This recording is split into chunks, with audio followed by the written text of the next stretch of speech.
framework that we're looking at when we look at how we want people to think and feel and behave. So the area of focus when you're doing systems change education, and we can pull up the slides, is that we want to do the inner work first. So looking at the person and their inner work and what they're doing. So who they are, what their values are, understanding them as well. So having that value side of things in this inner work is important. The next piece of the slide deck talks about the role of systems practices. And so when we go to the systems practices and the learnings of systems and what we want to do with systems, we have these systems tools, we have these frameworks that we're doing, we're having this, the foundations of understanding. So when we're working with our shareholders, we're teaching these tools and frameworks and understandings, and then we want to understand the root causes of the issue as well. On the bottom left side, we talk about the systems orientation. So how do we orient the systems, the research, the long-term strategic thinking? When we do this complex systems thinking, and there's a workshop tomorrow on complexity thinking, and let me just tell you, it's way over my head. But we want to make sure that young people or people that are learning about systems change understand these interworkings of these complex systems. And then on the far right, which is the outside circle, is this practice and participatory methods. And for us, that's really important in the classroom when you're working with folks and you're working in the communities, is that you really can't learn these skills unless you're actively doing this work. And so in the communities with the people, you're hearing the voices of those that you're working with, so you understand it from their perspective. So these complex issues and models that you're trying to put together, you can't really do this unless you're actively participating in that community. And we also think about redesigning the boundaries of the classroom for those that are teaching, is that the classroom is no longer at a desk in your seat. The classroom is the world around you. And for those that have the opportunity to have students in the communities, there's such a huge learning lesson along the way. So as we go through this, so that's kind of our grounding. And Zoika is going to talk about working with under-resourced social entrepreneurs and what she's doing there at her university in Macedonia. Okay. I would like to start, and maybe we can go to the next slide. My name is Zorica Stamenkovska. I'm actually working in a high school, Nova International Schools in North Macedonia, where I'm working as corporate responsibility coordinator and experiential learning coordinator. At the same time, I'm also teaching 2 relevant subjects, community service and CAS, creativity, activity and service. So I would like to start by saying that Debbie gave us a great introduction of how the systems work and what our approach to young people is or should be. And then I would like to start with the definition about the experiential learning, something that you may already know. An approach that lets us bridge the gap between the formal learning, the abstract learning, and our everyday reality. In that regard, if you are someone who is already working with young people, or if you are a parent or know a young person yourself, you already know how young people are always looking forward to the weekend, because during the weekend they do not have any classes or other school responsibilities. So in our approach, when it comes to experiential learning, we are trying to inspire young people to look forward to the weekend or their free time after school, so they can spend time doing something for their communities or in collaboration with other relevant stakeholders, so they can do something for themselves and also learn throughout the process. As you can see on the slide, I'm here going to talk about the experiential learning versus textbook orientation. And this is a subject that I'm teaching in my school, which is part of the International Diploma Program. It's called Creativity Activity Service. And it's based on the fact that when students learn through experiences, the learning stay with them. And that we are, as teachers, are the ones who should inspire the students, and it's on them to do the inner work. This college here covers all the activities, or some of the activities that my students have already implemented in our school. And I don't know if you have seen the video by Ken Robinson, who is a famous author, and he has a very famous talk. He talks about Paul McCartney in one of his videos, and he's sharing that when asked, Paul McCartney said that he never thought that he was never successful about music in high school. And at the same time, when Ken Robinson asked him if his teachers believe that he's going to be successful or that he's talented in music, he responded, no, he hadn't. Another person in that school program was also George Harrison, another member of the Beatles crew. So my point here is that when it comes to service learning for young people, we are trying to show them that working together is something that we always do, but the inner work is done on themselves. So what are they doing? This is a photo of a hackathon that my students, in collaboration with 3 relevant startups in North Macedonia and their business teacher, work together on design thinking methodology, where some of them introverted, extroverted, artists, rebels, engineers sat together, and through inquiry-based learning discovered that they can achieve big breakthroughs or innovations only by collaborating. So the empathy and collaboration are at the core of the service learning when it comes to this aspect. What is essential when it comes to the subjects that I'm teaching, and in general service learning or experiential learning when it comes to high school students, is that they need to be supported. They need to understand that we are here for them, that teachers or their coordinators are here to support them throughout the process, but that everything is done and implemented according to their personal aspirations, interests, and passions, and that is focused on mainly on the inner work. I shared the example about Paul McCartney and his teacher because I think that it's a relevant example of the support that we should always strive to give to our students, but at the same time that we should always be aware that the teaching that happens in the real world is something that always stays with them or stays with them longer, and that it should always be connected with their classroom teachings, not only for the subjects that I've mentioned that I'm teaching, CAS and community service, but also for any other subject that they have in the school. We can now pass on to the next speaker. And in the meantime, I'm here for the questions that you might have. Thank you, Zorica.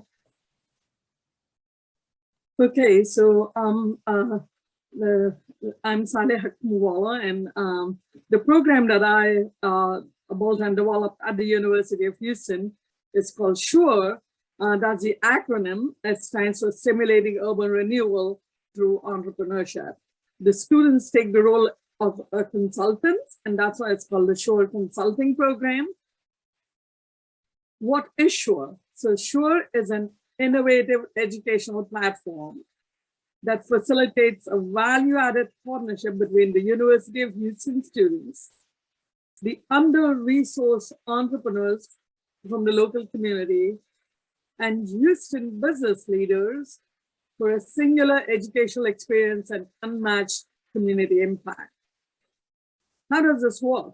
So basically, and why under-resourced entrepreneurs is the key, or that a lot of, everybody wants to ask that question. Because like any big city, Houston has a very powerful economy. But the gap between the have and the have-nots is huge. And the have-nots, the under-resourced, they lack the educational resource, they lack financial resources, and more importantly, they lack the informal network to get anything done. It's not what you know, it's who you know. As we all know, that's what really works.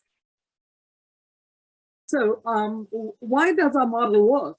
Because everybody in the program, the students, the under-resourced entrepreneurs, and the Houston business community, everybody gives something and gets something back. So it's always, the basic human nature model. Always give and you will get something in return. The students get real world experience, they develop critical skills, and they earn course credit. So the students sign up for an elective course at the business school, just a regular 3-hour credit course. They are paired with under-resourced entrepreneurs. So the entrepreneurs become their clients. And then throughout the semester, the key thing here is, and it's a very unique model in the sense that the entrepreneurs come to campus and they sit in the same classroom as my students. And each student is paired with 3 to 4 entrepreneurs. And that's where they help them develop, that's where they really, working with people, they develop the critical human-centered skills. And by consulting with 4 to 5 local entrepreneurs each. The under-resourced entrepreneurs come to campus, the first thing is, well, it's a university, I can never go there, that's out the bed. They're sitting in the same classroom. The self-esteem that goes up is beyond measure. They receive world-class education, one-on-one consulting from students and experts, and they build key professional relationships. And in this process, they create a granular, tailored business plan for their business. The Houston business community, they receive opportunity to make material difference in the community. They contribute resources and they contribute the expertise. So they come, they work with the entrepreneurs, they work with the students. So the students develop the network, and so do the entrepreneurs. And the program is free for the entrepreneurs. They absolutely give nothing. Then that's where the Houston business community funds us as well as their expertise. This is literally how this is an active learning classroom. And on every table, you have one of my students and the entrepreneurs around that. The uniqueness of the program is that it flips the traditional experiential learning model. Normally the learning model project-based, a group of students work on a particular project. This is one student working with 4 to 5 entrepreneurs. This is not a one-off thing. This is embedded in the curriculum as a 4-credit course. We will have as many as 80 professional mentors available each semester. The companies love to come back to the campus. Alumni, it's hard to get money, but once they come and they see it, and they see you're making a material difference and this is sustainable, money rolls in. And these combine for unrivaled breadth and depth of interventions. That's our mayor, and we are part of the mayor's complete communities. This is in terms of our impact. We have educated 1,400 plus entrepreneurs. We have launched, these are businesses that are actually up and running, 550 plus, actually 607 as of today. 77% of our entrepreneurs are Black, African American or Latinx.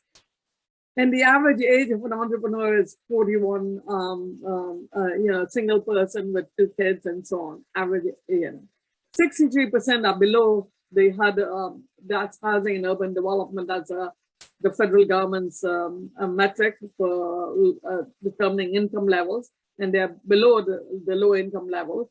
We never have to broadcast our program or market it. 93%, we start our program when the entrepreneurs come to class. We want to make sure that they're financially sound personally, and they know exactly how to run their own household before they can run a business. And there's $0 tuition paid by these entrepreneurs. And so, we are happy to share the model, happy to share our curriculum with anyone that wants to replicate it. Nobody should start this from scratch. I've built it now over the years, and we share our syllabus and our resources and exactly how we do it.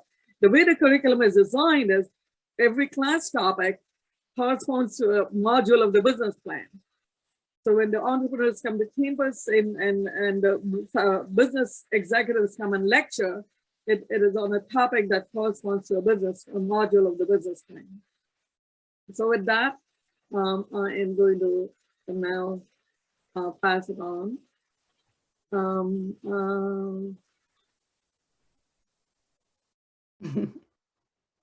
Sorry. Oh, no wonder. Yes, Maria. So now we're with Maria. Yeah, thank you. I'm here. You are an inspiration. I want to start by thanking you for generosity, sharing all the material, sharing everything that relates to your amazing program. So thank you for this introduction. In my case, I'm going to start just with a reflection of how I end up doing what I'm going to be showing you. And it was this realization that when I start lecturing, I come from the industry, so I was put in a classroom in 2007, and I start talking the way I used to be talking my law school back in Spain, and this is what I sense in the students. They were literally falling asleep, and I could not hold their attention. So out of selfishness, I started to explore other alternatives to traditional lecturing and the idea of you just read the textbook and I know I have the knowledge, you have to replicate what I'm telling you. So next, next slide, please. Fast forward, 14 years, and what I'm going to be giving you is just the tip of the iceberg of some of the things that I have introduced in the class over the last 14 years, a lot of trial and error, and I still consider my pedagogy a work in progress, because every day when I go to a conference or I listen to people like our panelists, I bring new ideas into the classroom. So I look into a lot of the high impact practice, and I started to develop this. Again, it's a portfolio of pedagogical approaches, but they have two things in common. One, that we actually involve the students with the community. And the second one is that we have to be very mindful. I didn't say that at the beginning, but I work with 60% of our students are Latinx.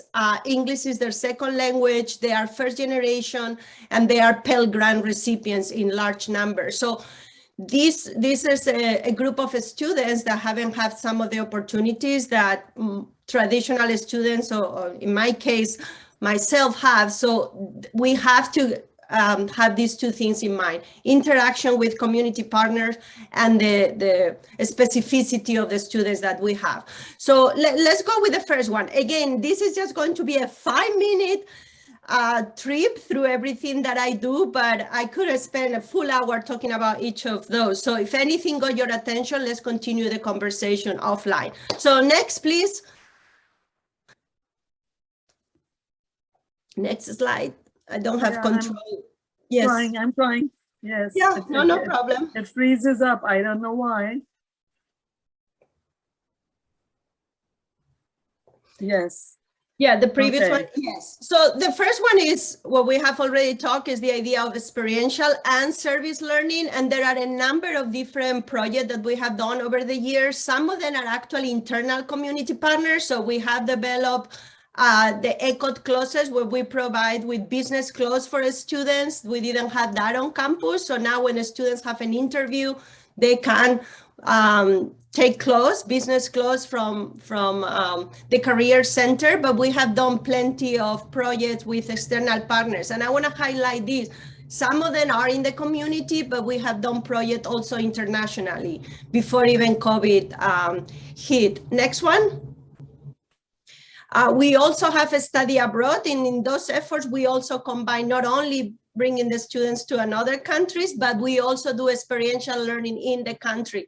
This is a sad example because I was bringing students to Spain to be working with different B Corps in Barcelona, but that was actually when COVID hit in March 20. So we have to cancel the project.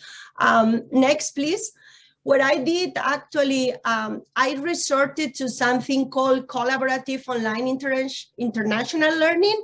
So COIL is a pedagogy that I think we have been doing for many years, but it has taken a lot of momentum because of COVID. But in this project, we work with a university in Barcelona from California, so there is no travel involved.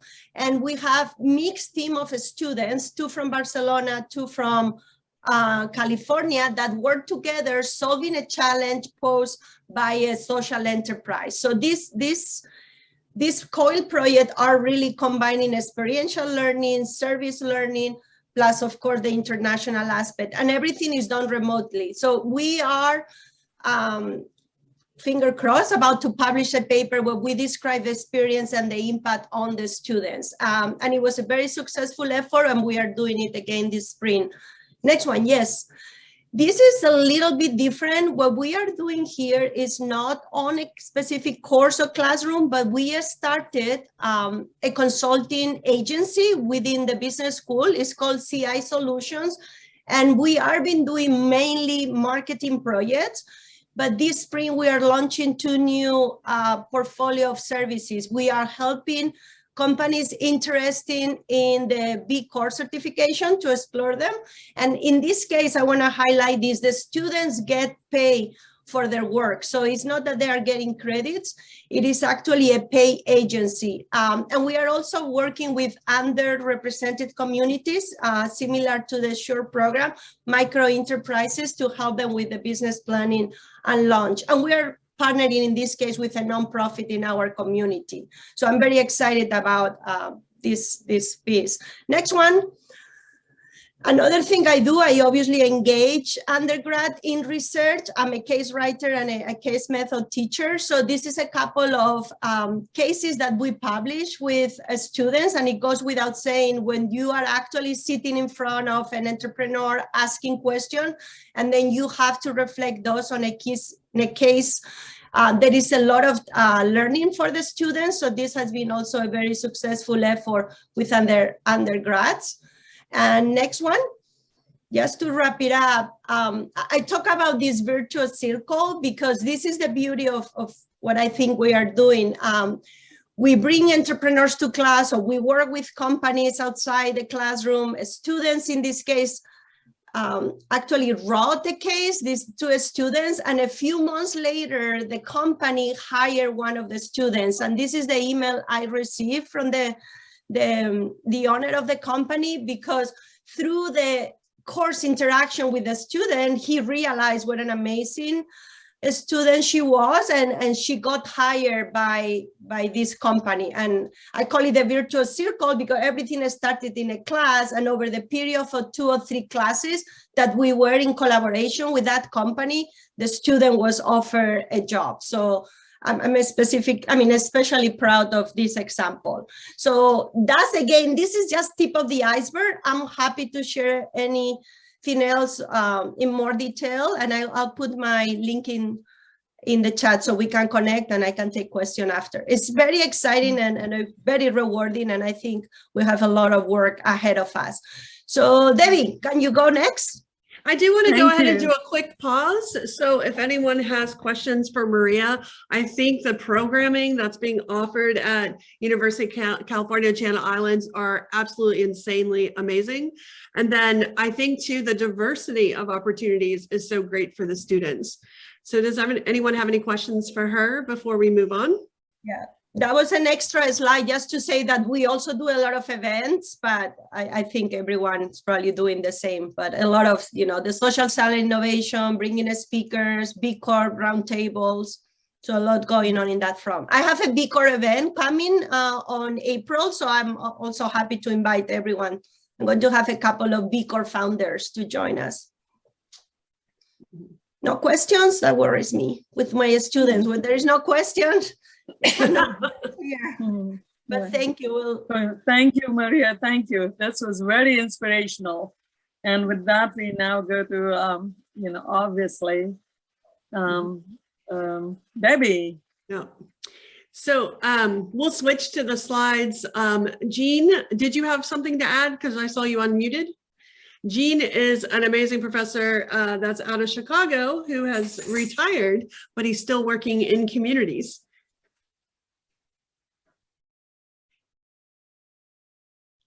Jean, are you able to get audio?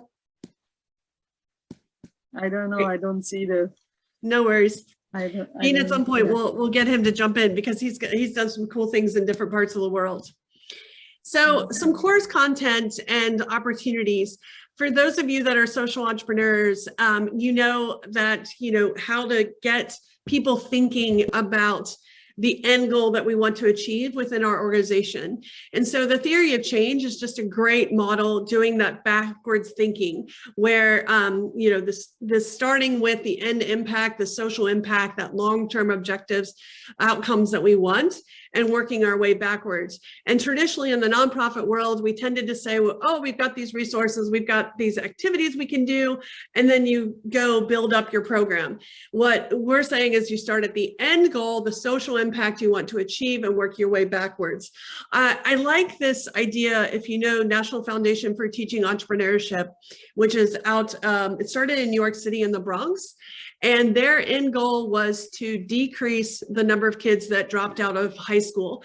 And literally, they are teaching entrepreneurship skills to young people in 2nd and 3rd grade, because they knew if they got them by the time they hit 5th grade of a way to earn an income in a positive way and learn these business skills, that they could keep them engaged in the classroom because they weren't connecting the math and the science and the English, but they were doing it in an interesting way.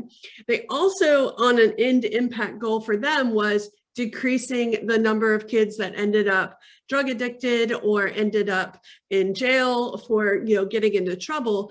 And so it wasn't just, we're going to teach these kids some skills, resources, and activities.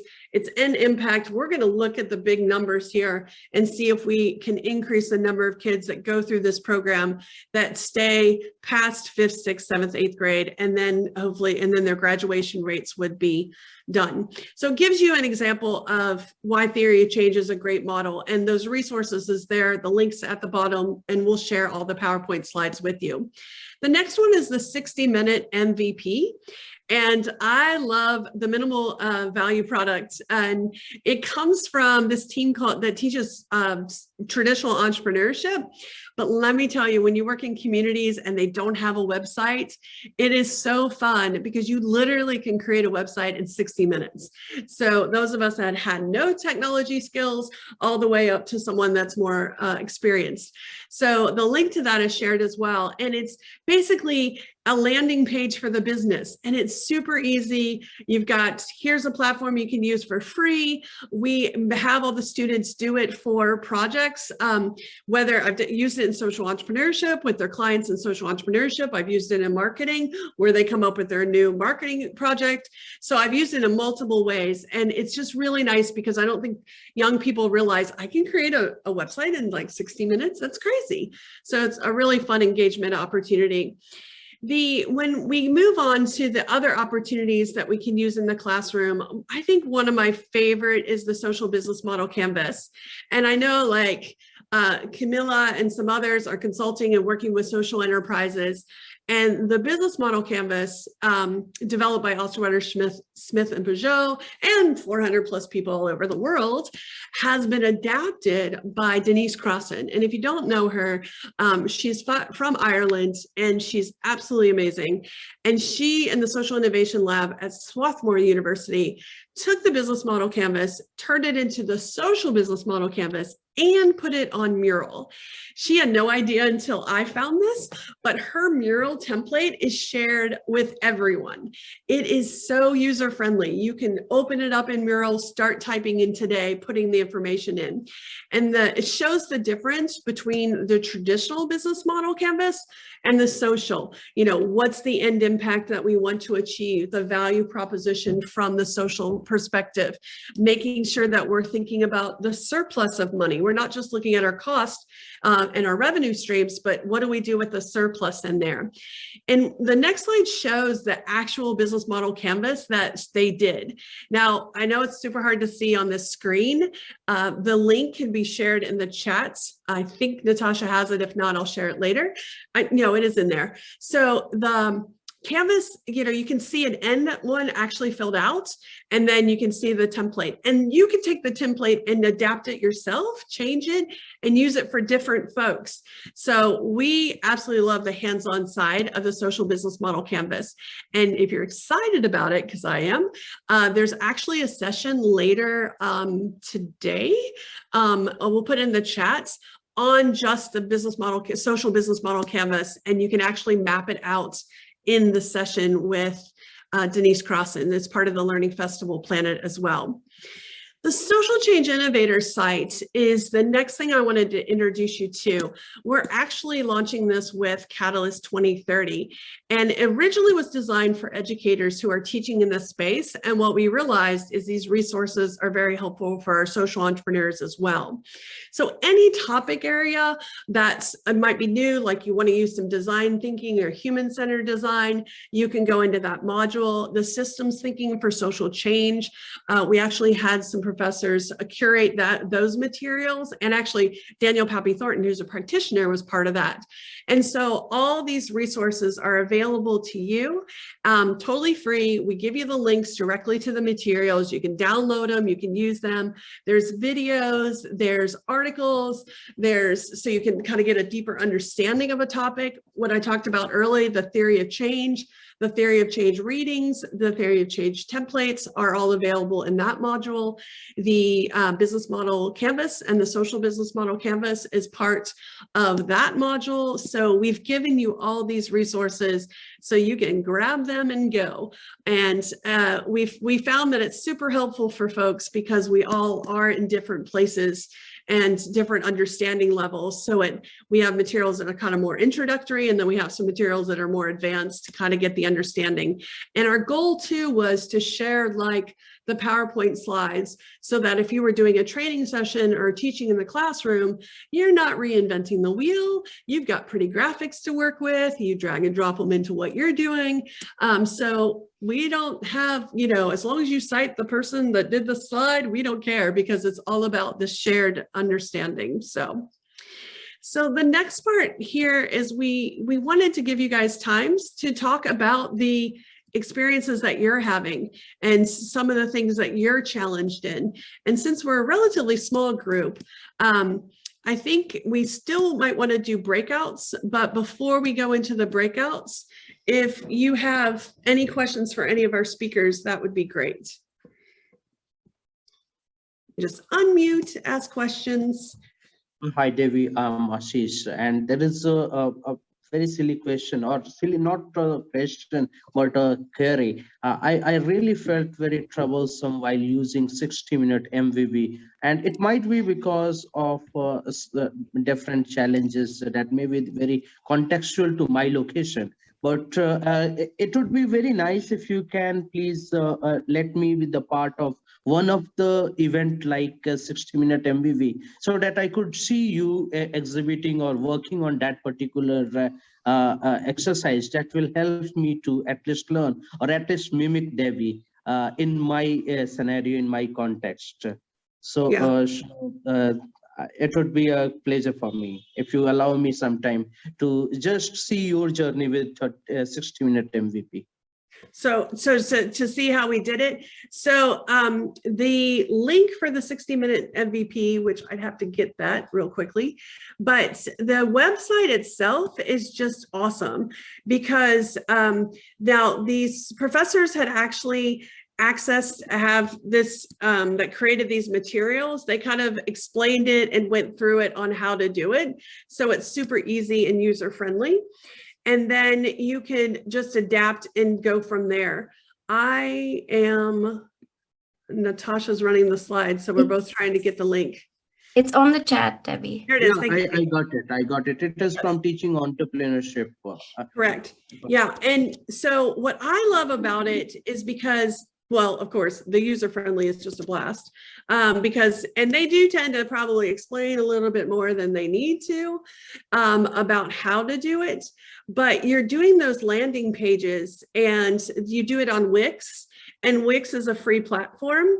But then not only do you do that, but they also explain other things like how do you, so, you know, after you do the landing page, you can create a product page and you can have information about your products. You can create a little video, and the video can be made yourself, or the video can be in a little software tool where you have the little animation and the words that happen along the way. And so it's so easy to do. I mean, literally the first time I used it in the classroom, I was kind of scared. But once I used it, and, you know, the students, it's almost like you kind of set them up and you like start the class, because I don't tell them ahead of time. And I'm like, all right, you guys are going to create a website in the next hour and 15 minutes or hour. Here's the information. I give them the one pager from teachingentrpreneurship.org and they go with it. It's a great tool. Thanks, Natasha, for sharing. Thank you very much. Any other questions before we go into a breakout? Great. So in the breakout rooms, we want this to be more open so that you could talk about what you're doing in systems change. Are there some experiential tools and frameworks that you're using? We've learned with Catalyst, the more we engage with each other and learn from each other, then we tend to get, we learn more along the way. So Natasha, if you can put us into the breakout rooms and you can share and think about these questions here. You can add your own questions. The only thing we warn is when you introduce yourselves, do it quickly, because then you won't have as much time to share. So not quite sure where to start. Basically, based on Dave, who knows David Kolb here, his work on experiential learning theory. Okay, well, Dave is a friend of mine and I've worked with him sort of off and on. And his work sort of informs the way I think about it. And we learn from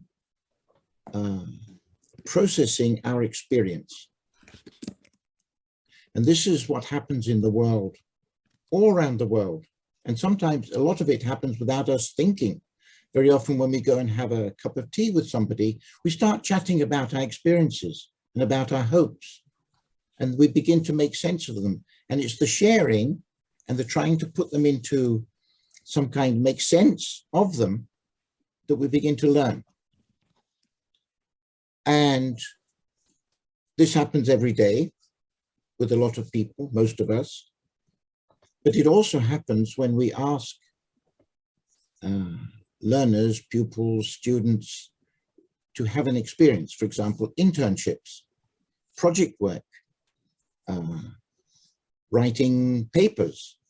There's so many things that basically constitute an experience, and it's the working through that experience, relating it to other things in life, other things in the subject area, that helps us learn, helps us come to terms with it, helps us to process the perhaps sometimes negative feelings that we've had from that experience.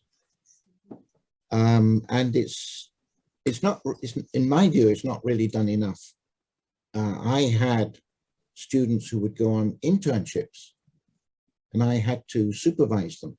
They went into companies around here, a 6-month internship, and I had to go and visit from time to time. And at the end, I would say to them, okay, because they have to do a report. I said, I'd like a section on what I learned and how I learned. I said, oh yeah, that'd be interesting.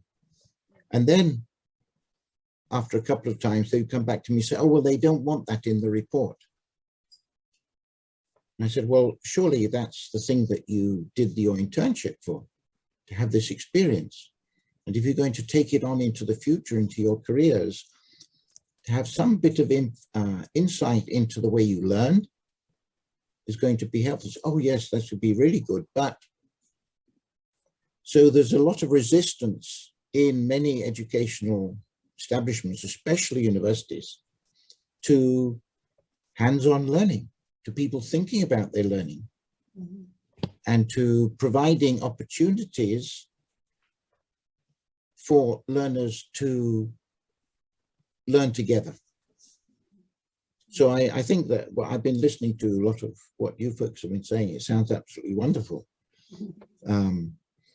But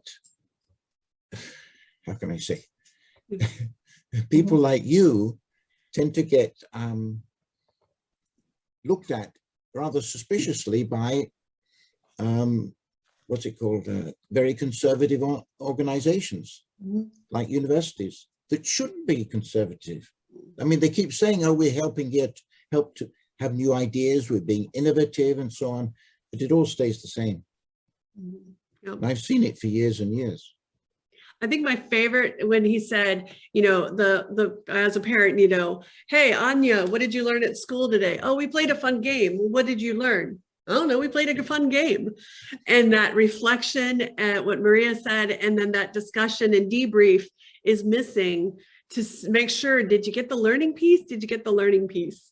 So Maria, what about, or Marie, sorry, what about your group? Any interesting insights you want to share? Maria, you're on mute. Sorry. So first of all, I would like to thank my two, the two persons who just like so gave me so much insights, and also so many links, like to really, it helped me to enlarge my vision of the project I have with the community center I'm working with, and how I can also gather a lot more stakeholders around the table, and to new stakeholders that can support the project for new programs in school, like primary school and secondary school, but also for the young teachers at the university who are training to be future teachers. So that was really helpful. Thank you very much. Last words of wisdom from our speakers. And we'll leave you early. So we'll give you a few minutes back on your time. We like to give that hour and 15-minute block. So last words. I mean, for me, a couple of things that were just said in terms of what is the role of universities in this whole process of system change, but also the breadth of the people that are in the room. I wasn't sure what to expect in terms of the audience, but to know that we have people that are coming from the community, right? It does require the interaction between different actors, not just universities, not just the government, not just the private sector that we work with. That takes that system thinking to create the change and really prepare the generation that we're working with.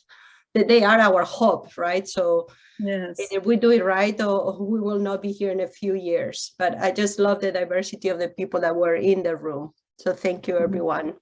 Yeah, thank you. It really enriched all of us, and I'm speaking on behalf of everyone. And I think the most, what Maria just said, the most powerful thing is how we bring in everyone together. How our models are working with business executives, with the government, because everybody is a stakeholder in this ecosystem. So from students to what Zorica and her changing model right from childhood, you know, and bringing everybody into the system. I think it's just powerful. And then David, you'd love to read your chapter, David. If we can get, if you can send us a PDF, or even if it's watermark, we won't share it, but we would love to read. Wow, so powerful. So Debbie, you have closing comments? Well, if you send me email, then I'll pop off a link where you can download it. Okay. Really, so, yeah, Debbie, if you can get it, then you can send it to everyone that's in the. Quick, your last words. Debbie, first of all, I was invited to share my experience, but my perception now is that I also got the chance to learn from others. and especially to meet these wonderful people with whom I would like to collaborate in future. I also got the opportunity to reconnect with a colleague of mine whom I haven't seen in 2 years. Arta is one of the participants here. And she has been a wonderful colleague of mine, especially when it comes to experiential learning and using the reflection in our work with the students. So thank you for inviting me. And David has already shared my email. I would like to connect with every one of you for new information, details on experiential learning, and even possible future collaborations. Thank you so much. Wonderful. Thank yeah. you. And I put in my LinkedIn as well. So please connect. Yes. Wonderful. Yes, so happy to share as many resources as we can. The Social Change Innovators online portal, I think we've had it's co-created by faculty all over the world. So it's a great resource and a place to start when you're trying to think of new topics and things to cover in a training, teaching session. So I hope you find that helpful, and your great ideas and your things you're doing in the classroom, it's shared. So we ask you to upload your teaching examples, exercises, PowerPoints, presentations, content, so that we can learn from you as well. But thanks again for joining us as part of the Learning Planet and Catalyst 2030. We hope you have a nice morning, afternoon, or evening. And thank you once again for joining us, and have a good afternoon. Thank you. Thank you. Thank you very much. Thank you, everyone. Thank Thank you. Bye-bye. Thank you very much. Bye-bye. Bye-bye. Take care. Yeah, thank you. Bye.